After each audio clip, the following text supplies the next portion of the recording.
Hello friends, welcome back to my channel. இந்த வீடியோவில் நம்ம மல்லிக்கீரையை வச்சு கொஞ்சம் டிஃப்ரெண்ட்டான ஒரு ஸ்நாக்ஸ் ரெசிபி தான் பார்க்க போகிறோம். வாங்க வீடியோக்குள்ளே போகலாம். நம்ம சேனலை ஃபஸ்ட் டைம் பார்க்குற வியூஸ் ப்ளீஸ் சப்ஸ்கிரைப் பண்ணி வச்சுக்கோங்க. அப்போ தான் நான் போடுற வீடியோஸ் எல்லாமே மிஸ் ஆகும் உடனே உங்களுக்கு நோட்டிஃபிகேஷனில் வரும். மகாராஷ்டிராவில் அதாவது மும்பையில் இந்த மல்லிக்கீரை வடை ரொம்பவே ஃபேமஸ். இது மும்பையில் கொத்தம்பிரி வடைன்னு சொல்லுவாங்க. எந்த ஒரு மகாராஷ்டிரியன் வீட்லேயும் கிட்டி பார்ட்டி, கெட் டுகெதர், ஹல்தி குங்குமம் ஃபங்க்ஷன் இருந்துன்னா ஈவினிங் ஸ்நாக்ஸுக்கு இந்த கொத்தம்பிரி வடை கண்டிப்பாக ஸ்நாக்ஸில் இருக்கும்.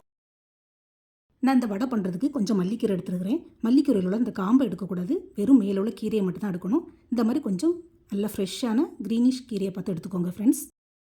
ஃபஸ்ட்டு உங்களுக்கு தேவையான மல்லிக்கீரை எடுத்துக்கோங்க. அதை இந்த மாதிரி பொடி பொடியாக கட் பண்ணி எடுத்துக்கலாம். எந்த அளவுக்கு பொடியாக கட் பண்ண முடியுமோ அந்த அளவுக்கு கட் பண்ணி எடுத்துக்கோங்க. நான் கீரையை கத்தி வச்சு கட் பண்ணல, சிசர் வச்சு கட் பண்ணேன். ஸோ இது ஒரு டிப்ஸ் தான். சிசர் வச்சு கட் பண்ணால் நல்ல பொடி பொடியாக நமக்கு கட் பண்ணலாம். ஸோ நீங்களும் ட்ரை பண்ணி பாருங்கள் ஃப்ரெண்ட்ஸ். மல்லிக்கீரையில் பார்த்திங்கன்னா நிறைய மண் இருக்கும். ஸோ இதை ஃபஸ்ட்டு நல்லா தண்ணியில் 2-3 டைம் வாஷ் பண்ணி எடுத்துக்கலாம். இந்த மல்லிக்கீரை வடை பார்க்குறதுக்கு கொஞ்சம் கஷ்டம் மாதிரி இருக்கும், பட் பண்ணுறது ரொம்பவே ஈஸி. வீட்டில் இருக்க இன்க்ரீடியன்ஸை வச்சு சீக்கிரமாகவே பண்ணி முடிச்சிடலாம். வாஷ் பண்ண கீரையை கொஞ்சம் நேரம் அப்படியே வச்சுருக்கலாம். தண்ணி நல்லா வடியணும், ஒரு சொட்டு கூட தண்ணி இருக்கக்கூடாது. நம்ம கீரையை கை வச்சு தொட்டு பார்க்கும்போது கையில் சுத்தமாக ஒட்டக்கூடாது. இப்போ ஒரு பெரிய மிக்சிங் பவுல் எடுத்து அதில் நம்ம வாஷ் பண்ண கீரையை சேர்த்துக்கலாம். இது சைடில் இருக்கட்டும். இப்போ ஒரு மிக்ஸி ஜார் அல்லது பிளெண்டர் எடுத்துக்கலாம். அதில் 2-3 பல் பூண்டு, ஒரு துண்டு இஞ்சி, ஒரு பச்சை மிளகா, ஒரு அரை ஸ்பூன் தனி முழு கொத்தமல்லி, கொஞ்சமாக அரை ஸ்பூன் போல் சீரகம் சேர்த்து கொரகொரப்பாக தண்ணி சேர்க்காமல் பொடிச்சு எடுத்துக்கலாம். ஃப்ரெண்ட்ஸ், கொத்தமல்லி விதை ஸ்கிப் பண்ணாமல் சேர்த்துக்கோங்க, அதோட ஃப்ளேவர் நல்லாயிருக்கும். அதே மாதிரி காரத்துக்கு பச்சை மிளகா ஒன்று சேர்த்தா போதும். ஏன்னா நம்ம இது கூட சில்லி பவுடர் ஆட் பண்ண வேண்டியிருக்குது. ஸோ பச்சை மிளகா நம்ம ஜாஸ்தியாக சேர்த்துட்டோன்னா காரம் ஜாஸ்தியாயிரும். இந்த மாதிரி கொரகொரப்பாக பொடிச்சு எடுக்கணும். இதை அப்படியே கீரை கூட சேர்த்துக்கலாம். கூடவே கொஞ்சமாக மஞ்சள் தூள், ஒரு அரை ஸ்பூன் போல் மிளகாத்தூள், கொஞ்சம் தேவையான அளவு உப்பு, ஒரு 3 to 4 ஸ்பூன் அரிசி மாவு, ஒரு 5 to 6 ஸ்பூன் கடலை மாவு. அதாவது அரிசி மாவு குவான்டிட்டியை விட டபுளாக இருக்கணும் கடலை மாவு, அந்தளவுக்கு எடுத்துக்கோங்க. இவ்வளோத்தையும் சேர்த்து தண்ணி ஊற்றாமல் நல்லா பிசைஞ்சு எடுக்கணும்.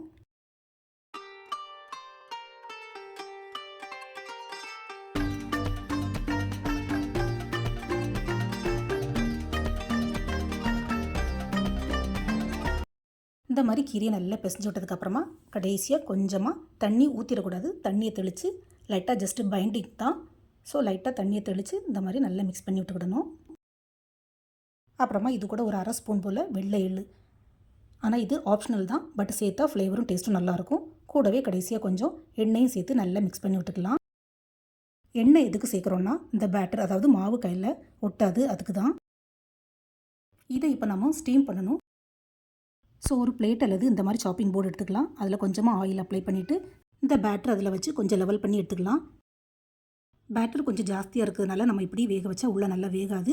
ஸோ அதை ஒரு 2 பார்ட் அல்லது 3 பார்ட்டாக டிவைட் பண்ணி எடுத்துக்கலாம். அதுக்கப்புறமா இந்த மாதிரி ரோல் பண்ணி எடுத்துக்கலாம்.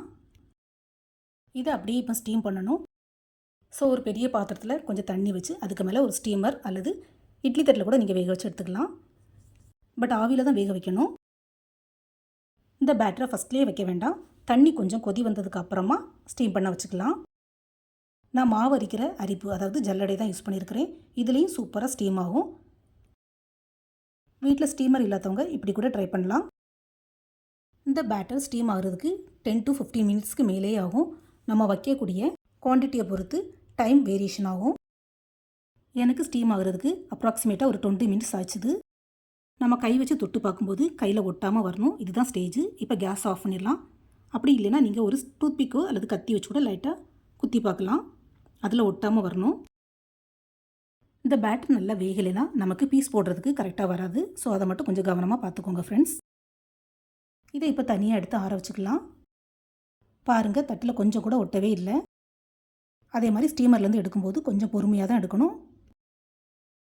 இது நல்லா ஆறுனதுக்கப்புறமா இதை பீஸ் போடணும். ஸோ ஒரு 5 to 10 மினிட்ஸ் அப்படியே விட்டுடலாம். பேட்டர் நல்லா ஆறுனதுக்கப்புறமா பீஸ் போட்டு எடுத்துக்கலாம்.